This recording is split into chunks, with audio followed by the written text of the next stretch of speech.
Prime Minister Modi has made some big announcements in Jammu and Kashmir's Udhampur today, when he dared the opposition to restore Article 370. The Prime Minister said that he had not only abrogated the provision but also buried its debris deep into the ground. Moreover, Prime Minister Modi reiterated the centre's commitment to restoring statehood to Jammu and Kashmir and stated that the day is not far when assembly elections will be held in Jammu and Kashmir.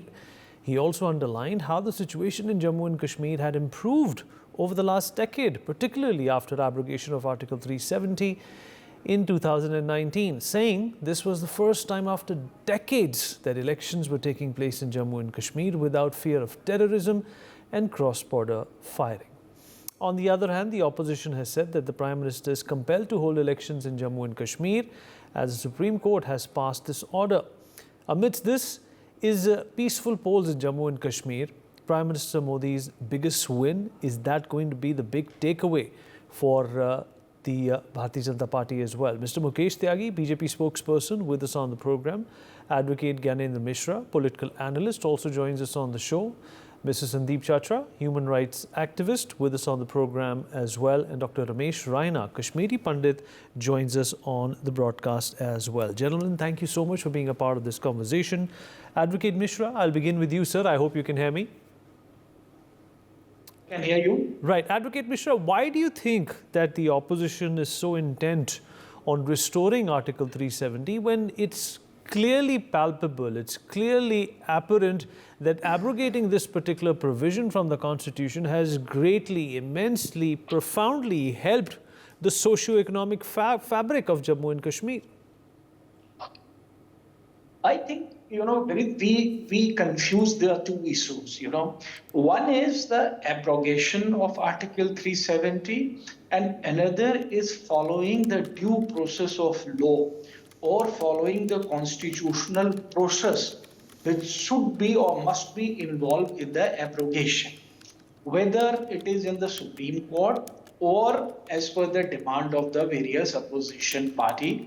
What is being demanded throughout is that the way this abrogation has been done has deprived the constitutional guaranteed right to the people of J&K for a hearing before this abrogation is commenced. So the key question here is that the people of Jammu and Kashmir, see, here we are talking about in a democratic, principles, and a state which has enjoyed a distinct constitutional status and has a certain distinct provision in the constitutions regarding the administration of that state. One of the key element of that was the consultation with the people of Jammu and Kashmir when you are taking a step to completely alter the structure. So, in my view, whether what is pending in the Supreme Court or what is the demand of the various political party is not that much of that you should not abrogate Article 370 at all, or there should not be any integration of the Jammu and Kashmir with the rest of India. I think more the question is in the manner it has been done, in a very callous manner where, one of the most impacted party, that is the people of Jammu and Kashmir, has no say in this matter at all. And I think this is where there is a disconnect. If you are doing a particular action in a democratic government, in a democratic way, you have to follow the process which is laid down into the Constitution. And in my view, one of the key process of that is the consultation with the people of Jammu and Kashmir, and not to do when there is no assembly, when there is no elected government, where there is no effective consultation, and then you take a unilateral decision at the federal level or at the central level to abrogate that. And not only you do that, but you bifurcate and change the status by creating the 3 different union territories out of the state, etc. But do you think that in essence that was wrong? Do you think that was wrong? Is that what you're saying? I would say the process which has been adopted is wrong. Decision per se may be the right, but the whole process adopted where there was a complete lack of consultation with the people of Jammu Okay, and so Kashmir and what you're other necessarily saying, Mr. Tyagi, what Advocate Mishra is saying, that the process of doing this was wrong, the intent was right, but it's a means to an end. The end is beneficial, the end is conducive, the end is fruitful. You know, we show interviews of local Kashmiri vendors all the time on NewsX, and they seem to be elated with the kind of opportunities that they find replete in the valley now. Mr. Tyagi. No, I think it is written on the wall that how Jammu and Kashmir is flourishing post-abrogation of Article 370 in all fronts, whether it's infrastructure, whether it's a democracy at the grassroots level. For instance, Panchayat Raj elections were held. So there is a gradual process of restoring democracy. Look at the duplicity of standards for many decades, which was a temporary provision of Article 370 on Indian Constitution. There was not any noise that it should be scrapped. And Prime Minister Modi's commitment with 1992, which he spoke in his Udhampur rally, that I was the one who, in the midst of insurgency, came and hoisted the national flag there. So there has been Islamabad slogans there. There has been pro-Pakistan slogans there. There have been insurgency, which was governed and controlled by our enemy state, Pakistan. So Jammu and Kashmir had become a pot boiler for a number of agendas, hidden agendas. Three families were constantly getting benefited. They created a facade that this temporary provision is a permanent provision. When they started attacking, this is a temporary provision. You were given certain reasons why 370 came. Now those reasons are over. They were saying the blood will flow in case 370 is touched upon. But eventually, with the determination and the long-term vision of Bharatiya Janata Party, the Article 370 and 335A were abrogated. And look at the situation now, look at the scale of investment which is happening in Jammu and Kashmir. So who is saying if you can't wait for a few years, you have waited many years to remove this temporary provision, why are you losing your breath that there should be elections? Supreme Court has already intervened that election should be held, and Prime Minister has reiterated that yes, we will hold this assembly election. What is the rush? And I don't understand what is the process wrong. Constitution, the abrogation of 370 has been upheld by the Supreme Court. So where is the wrong process? I don't understand. So I'm just trying to find a fault in such a good process. On the contrary, welcoming it, that yes, it will give a relief to the number of people in Jammu and Kashmir. There will be a grassroots democracy. There will be a constitutionally elected government there. There will be a number of laws which will be changed. Mr. Tyagi, what about the critique that the Prime Minister is only mentioning this thought because it's mandated by the Supreme Court now? No. Besides that, let me tell you, because there is a reorganization going on, there is a voters list which is being prepared. So there's a lot of administrative work required. It's a sensitive state winning, and you have to do a lot of work before you hold the election, peaceful election. Look at the past, how violent elections used to happen in Jammu and Kashmir. So there is a lot of administrative groundwork and good foundation need. We don't want to run into the trouble again. We don't create the right background. We don't create the right foundation, and we just hold the election prematurely. Again, it will boomerang. Then these people will criticize that you have not handled it properly. So there is an administrative foundation which is being done. Voters list is being prepared. Reorganization impact is there. Then it has to be held, and all the legislative things have to be removed. Supreme Court has reiterated, but Prime Minister was himself committed. Yes, we will hold the election. No wonder Panchayat Raj elections happened. There was no mandate by the Supreme Court, so it happened there. It is evident that we are gradually and slowly building up the democratic process there. So somebody is trying to find a fault just for the heck of it is not will not walk on the road. So my suggestion to my co-panelists is that you should, on the contrary, welcome and support the government that let there be a proper democratic election in that state. Let these three families who were till now managing to take away all the benefits of which were given to the Jammu and Kashmir people, the ethnic cleansing which happened, lots of atrocities happened. Women were not allowed to go to the school, no music, no film. So the stone pelting, a very frequent level. Look at the way stone pelting beneath has reduced to zero right now. Otherwise, for everything, army used to get ambushed by number of things. I mean, just for finding a few faults here and there does not mean that predominantly the benefits are percolating to the people of Jammu Kashmir in every respect, whether it's infrastructure. Look at the kind of investment which is happening, the investment, the mall is coming up, the theaters are coming up, you are getting all these fruits. This kind of revolutionary state is coming thanks to Lieutenant Governor Manoj Sinha, who is very ably managing the administrative work of Jammu and Kashmir, which is complex in nature. You know, insurgency, it's a sensitive area. Pakistan does not want normalcy to happen in Jammu and Kashmir. They're constantly restless. So at this such a time, unless you want to echo their voice, that I'm not responsible for it. But being a nationalist, I think you should come in the same breath what the Prime Minister is saying and support all the initiatives which the BJP government is taking. All right, Mr. Chachra, you've seen the situation on the ground, perhaps of every nook and corner in the country, including Jammu and Kashmir. What has been your assessment, sir, of how things have transformed in the last 5 years, specifically after the abrogation of Article 370? Thank you for having me here. And first off, actually, let me welcome the assurance given by the Honorable Prime Minister today that the statehood of Jammu and Kashmir will be restored soon. This, reasserts the primacy of Article 1 of our Constitution, the first article of our Constitution, that India is a union of states, and I wholeheartedly welcome it. You were talking of the critique earlier, Vinitji. You see, if I go back to the debate and the challenge which was there in December on the abrogation of Article 370, the Solicitor General on behalf of the Government of India had also promised that statehood will be, sort of re-established or given back soon.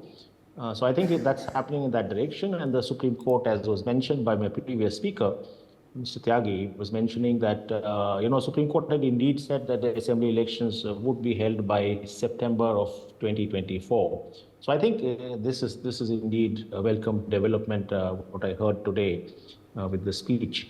What I want to also say that in progress of Swaraj and Swadesh, the dreams we've always had, the idea is, to bring power, whether it's economic power. This is in response to your later question about the last 5 years. Whether it's economic power, whether it's social, sort of power, if I may call it, or political power, closest to every citizen, closest to the person on the ground. And I think this means the direction of travel of this is indeed true democratization, and the direction of travel in this instance also means, as was mentioned, I think work is needed on that it's not just federalism we are talking about, but it's also the development of democratic institutions at the local level, be it the Panchayati Raj mechanisms, be it the Panchayati Raj institutions, or be it the urban local bodies. This is indeed, and we are going to be celebrating Dr. Ambedkar's contribution on the 14th of April now. But this is indeed what Dr. Ambedkar had envisaged and had contributed to the Constituent Assembly debates in terms of what it means to have authentic democratization on the ground. So that's what I want to say. In terms of the last 5 years, sure enough, we see signs of progress. Sure enough, we see instances where central acts which were to benefit people, such as the Forest Rights Act and other acts which bring succor to people on the ground, were not being implemented in J&K earlier. We have the possibility, or let me call it, have a whisper of hope now, although much more work needs to be done, as I said, in authentic progress of what democratization promises. Let me also say one more thing in this instance. You see, there has been a long and winding road. Even the last 10 years haven't seen the assembly. This elections, when it is held, will be 10 years after the last assembly J&K has had. And it has been a high human cost during this process. And we hope we get there. But if I take you back to what happened in the defeat of apartheid in South Africa in 1994, Nelson Mandela had set up a commission, the Truth and Reconciliation Commission, in order to heal the wounds, in order to do peaceful, reconciliation of what the terror of the history of South Africa during apartheid years went through. The same actually was reiterated in this debate on the abrogation of Article 370 by Justice Sanjay Krishna Kaul in his, the epilogue of the judgment, to say that perhaps the idea of setting up a Truth and Reconciliation Committee would be the way forward as far as the process in Jammu and Kashmir goes, which will, heal intergenerational trauma. You see, J&K, people in J&K have been in decades-long trauma, and I think that needs healing. That needs healing intergenerationally. That needs healing to build a peaceful future, a happy future, a democratic future. And this, lest it become memory and lest it become a painful memory, that's something we need to do in going ahead. So I do think this is going to be a fundamental departure point. The elections in Jammu and Kashmir, the local level democratization in Jammu and Kashmir, and bringing the benefits of full-scale developmental, sort of administration, constitutional promises, policy promises to the people of Jammu and Kashmir. Thank you. This is in the first instance, Vinitji. Absolutely. Well said, Mr. Chachra. Dr. Raina, do you concur with what Mr. Chachra has said, that obviously, the stage is set for, central benefits to be opened up to Jammu and Kashmir, and that only became possible after the long and winding road which led to the abrogation of Article 370? We take it as a historic announcement, and it has ended the uncertainty that was surrounding the issue of granting statehood to the J&K. But my co-panelist, he was talking about the faulty process that was adopted by the government of India in abrogation of Article 370 and 35A. But let me tell him one very important thing, is that the secularism in Kashmir was Kashmirized by dynastic politics of the valley, which was at play most of the times here. And what was that Kashmirization of secularism? That was Muslim first, both in politics, practice, and policies, which led to such a situation that Kashmiri Pandits were thrown out livestock and barrel in 1990. And it is this thing which was demolished on 5th of August 2019 when the narrative of development came into existence. The Honorable Prime Minister said that we will be developing Kashmir like any other state of India. And you'll be surprised, I have little figures with me. We have about 414 units have been registered so far. 2,518 crore worth of investment has been invested in the Valley of Kashmir. Therefore, we have to take two things out of what Honorable Prime Minister said today. One is development and faith in India and trust in him. He reiterated several times that Kashmiris should trust him. And when we talk about the trust factor, we have to talk about the new generation that is born in Kashmir post-1990. And before that, the generation had a baggage of Article 370, had a baggage of something like anti-India feelings which were ingrained in them from time to time, because whenever there used to be elections, the focus on the election was retention of Article 370 and retention of Article 35A. And in my lifetime, I'm seeing an election for the first time being held on the promise of development, on the promise of trust in India. Therefore, we have to understand that there is an emergence of new narrative of development, and there is going to be a conflict of perspectives, conflict of perceptions, because Gupkar alliance is still alive, though they may not be electorally together. But as far as ideology is concerned, as far as political motivations are concerned, they are together on ideological issues like the restoration of Article 370. And they are once again trying to tick the clock back, which unfortunately is not possible, as our Honorable Prime Minister has made it abundantly clear. We have not only demolished the wall of Article 370, but we have buried it deep underneath the earth. And we have to take these arguments forward. And when we talk about taking these arguments forward, we have to see Kashmir from the perspective of India, from the perspective of growth trajectory, from the perspective of, you have to understand, post 5th August 2019, the constitutional mainstream of India entered into Kashmir, and Kashmir was not only constitutionally integrated with the rest of the country, but both psychologically, socially, emotionally, and morally also it became part of India. And that is why you see today, the generation which identifies itself with India is in the age group of 30s, 25, and the social media is flooded with the messages that we are Indians, we are proud Indians. I can see young ladies, young boys talking in terms of being the sons of the soil. So that is the change. I can tell you the Kashmir that we left in 1990 is different than the Kashmir we are seeing right now. The Kashmir we were seeing there that time, there was bloodshed. People were running for their lives. And today we are seeing the nightlife. We are seeing everything that is available in rest of the country, and today Kashmir is enjoying the same thing. Therefore, we have no reason to disbelieve that Kashmir has transformed and transformed for good. Right. And Advocate Mishra, what's really, surprising and perhaps unconventional to me is that, the political parties that have, ruled Jammu and Kashmir for the longest time continue to, in fact, pivot and harbor their political aspirations for the people in Jammu and Kashmir in and around Article 370. That in itself, becomes a very, very limited outlook when people have already started thinking outside of it.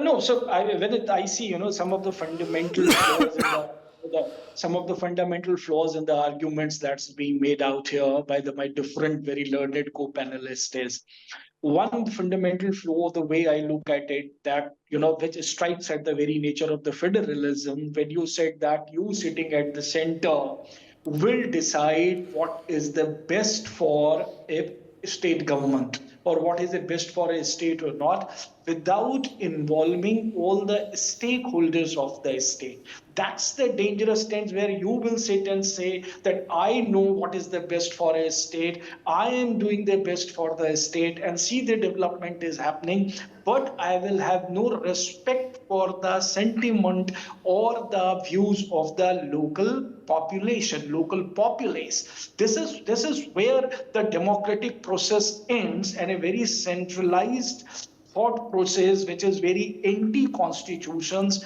seeps in. See, here we are confusing a lot of things here.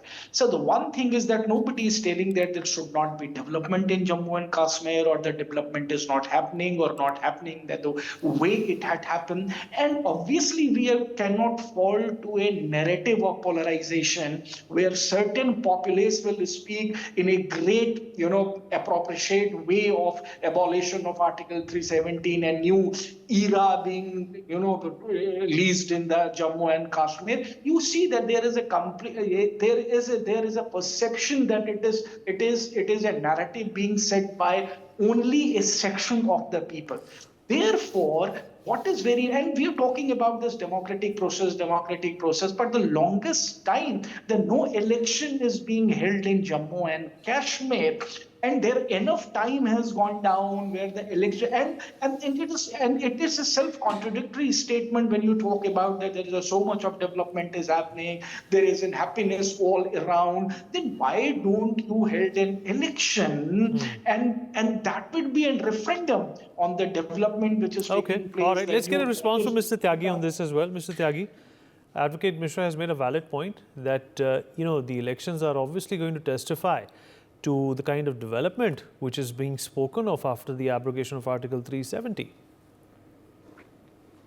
So I think the best democratic determination of what people want for their own state, like there is a criticism that why center is taking a decision for the state. I think we are a federal structure. There is a cooperative federalism here. So obviously center and state will have an interface perpetually. That is the scheme within the constitution. Now he's saying referendum. I think this referendum issue has been breathed for a long time. That was given by Jawaharlal Nehru, that yes, United Nations should hold plebiscite in Jammu and Kashmir, which is absolutely obnoxious and ridiculous argument. No, sorry, it was Mr. not. Tyagi, I'll have to interfere here. No, you have not, but you are talking. Advocate Mishra, once again, let him make his point. Let me complete. Let me make his point. I was just correcting him. I'm saying, Thank you. Thank you. Talking about referendum. No, thank you so much. I appreciate your viewpoint that you are not talking about that referendum of United Nations. We are talking about the referendum through the assembly election, which is perfectly welcome. If the elections are not held, then you have a right to criticize that no referendum is being happening. So that's the finest possible form of a referendum, what Jammu and Kashmir people want.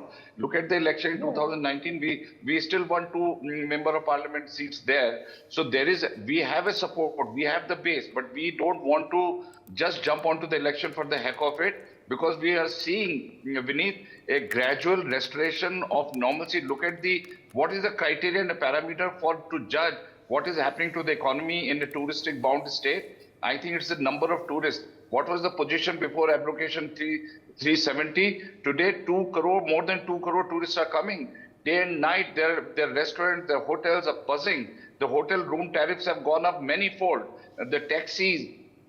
So there is a huge, humongous multiplier effect in the economy. Everywhere, whether it's a railway station, airport. Okay, all right. We've run out of time. Let me just take quick closing comments from Mr. Chacha and Dr. Raina, and then we close. Yeah, I just want to say that, see, it's not, let's not do that. Not all history is bad. And I don't want to sit here and dismiss all history as bad. Kashmir, sure. Jammu and Kashmir was one of the first states to do very meaningful and grounded land reforms. So not all history can be considered as bad. It went through a very bad phase, we all know, where peace was lost for the last 30, 40 years. So that's one point. Yeah, and I also want to say that just futures have to be therefore built on recognition of what was good, advance that further, and also identifying the gaps in a co-construction of a future. And as was mentioned, the co-construction of a future, a democratic future with the elections and post-it, means adequate, grounded, grassrooted consultations with all of the people involved. So I think that's the path of building substantive democratic trajectories and substantive democracies, as Dr. Ambedkar had spoken about. So I think that should be a future direction of travel. Yes, wrongs have happened, but here is a path. Here is a possibility, and I think we should collectively embrace that possibility to build consultatively futures which also take into account centrally the aspirations of women, men, and children of Jammu and Kashmir. Thank you, Vinny. Absolutely. Dr. Raina, and I agree with what Mr. Chacha said, that all history cannot be bad. See, what I see that today's Prime Minister's rally at Udhampur holds a lot of promise. In fact, it holds it has opened a new development narrative for the state of J&K, which eventually it is going to become. And I don't see anything what our opposition parties and what other people have been talking about, but an announcement made at a huge rally in Udhampur, even though an electoral one, but such a thing is going to send a large message both across the region and in the entire country as well, because we have to understand there are people living outside the state of J&K who wish to go back to the valley of Kashmir, and this promise of today is going to probably open roads for going us there back into the valley. Let's hope that what he says holds good for all times to come. All right. Well, it's a step in the right direction, and it's a step that's going to open a number of doors, other than the doors that it's already opened when it comes to the socio-economic advancements that we have seen in Jammu and Kashmir. Would like to thank all my guests for being a part of this conversation. For more such videos, subscribe to the NewsX YouTube channel, hit the bell icon.